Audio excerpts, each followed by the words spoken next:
महाराष्ट्राचे उपमुख्यमंत्री माननीय अजितदादा पवार यांचं आकस्मिक निधन हे मनाला चटका लावून जाणार आहे. त्यांच्या निधनामुळे महाराष्ट्राचं अपरिमित असं नुकसान झालेलं आहे.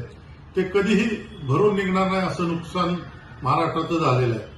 दादांची प्रशासनावरील पकड, सहकाराचं क्षेत्र असो, राजकीय क्षेत्र असो, सामाजिक क्षेत्रात त्यांचा वावर हा कार्यकर्त्यांना बळ देणारा असायचा.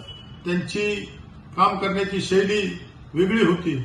ते कडक शब्दात बोलायचे, पण तेवढंच प्रेमही कार्यकर्त्याला करायचे. कार्यकर्त्यांची भावना समजून घेऊन त्यांना मदत करण्याची त्यांची नेहमी शैली असायची.